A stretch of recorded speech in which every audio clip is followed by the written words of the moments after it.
You wouldn't believe it, but I still haven't managed to see Maine Pyar Kiya in the theater. Lata ji जिस film पे अपना हाथ ये रखती हैं Yeah. वो सक्सेस हो जाती है. While listening to the script, I started crying. Surajji got even more interested. I said, it's a lovely script and a lovely story, but I'm not really keen on doing films.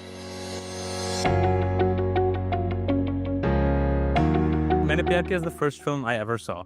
And it's actually the film that taught me how to speak Hindi. I grew up in US and it used to run on loop on our VCR. And that's how I learned how to speak the language. So to Well, me, that's the first, because Yeah. most of them say this film actually taught us how to fall in love. interesting. Interesting. Okay, so that's the first. Okay, excellent. So how did this film happen? Well, strangely so, I really wasn't interested in getting into movies. And I had my eyes set upon coming to the US and finishing my education there. Yeah. And my parents were not too keen on sending me away. You know, back in those days, it was, beti dur chali jayegi. And, you know, you'd get married and you'd barely have time with us.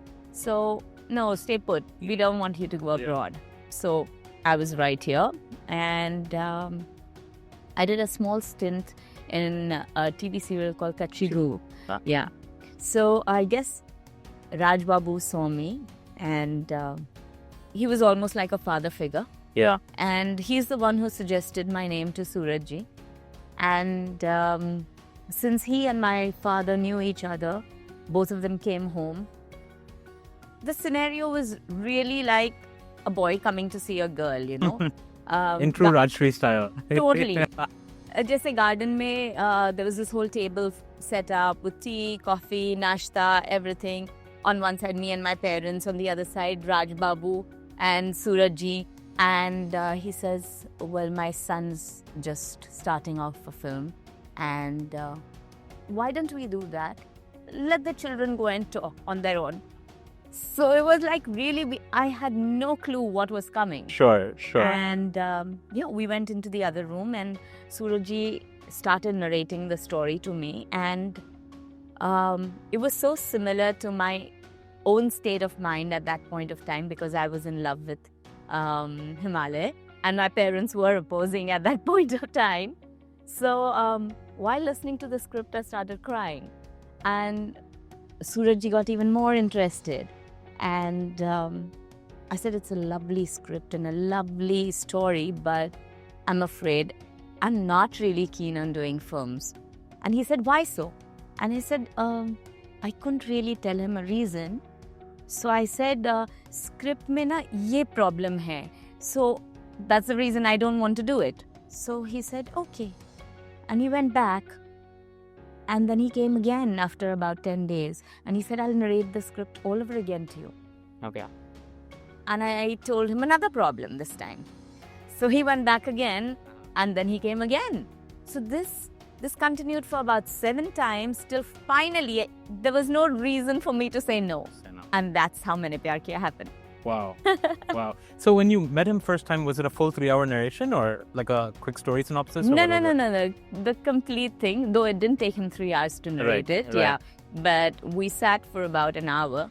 I guess it was like what he felt from his heart, and that's how we did the film actually. Yeah. Whether it was Surajji, Salman or myself, all of us were so raw in our emotions, and we became great friends on the set. So the compatibility between all of us, I mean, you can just see the chemistry. Right. You can see what happened to the movie. Right. You know, Suraj sir, I assisted him on Prem Ratan Dhan Payo, and he always said that Lata ji जिस film पे अपना हाथ ये रखती हैं, वो success हो जाती है. So for you, what was it like on your first film to have the entire soundtrack?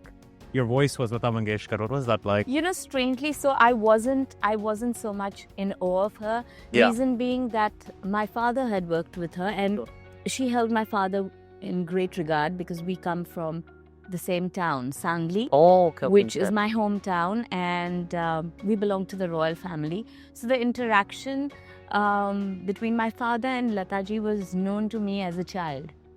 So, of course, it was an honor that every newcomer would like, and I I definitely was overwhelmed that she sang all the songs. But like you say, it wasn't a question of awe for me over there. It was like, yeah, it was but natural. She just had to do it for me, you know? Did you have any inkling that this would become the legend that it did?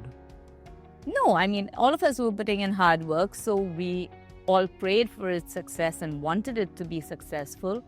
But, you know, I've always gone through life saying enjoy the journey.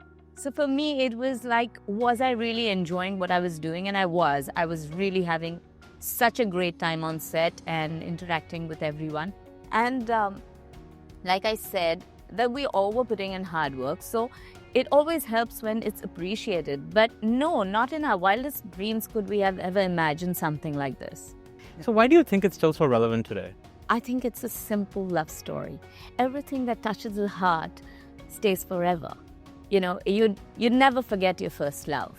It's easier for friendship to develop into love than have love at first sight. You know, though there's a dialogue कि लड़का लड़की कभी दोस्त नहीं हो सकते. But when a friendship grows into love is something that I think every couple would aspire. Yeah. And every couple would even want the opposite to happen, that the person you fall in love with becomes your best friend. So I think that's what really seeds into people's hearts. For you, what was the first sort of epiphany moment when you realized that this film has become something else? I just delivered my baby. Okay. Okay, so my world actually revolved around my son Abhimanyu. Yeah. But the crazy part was that, you know, after the whole 40 days thing that you stay at home after the baby's delivery and stuff like that. And I wanted to go and buy him stuff. Sure. And that time there was this one store that was in Breach Candy.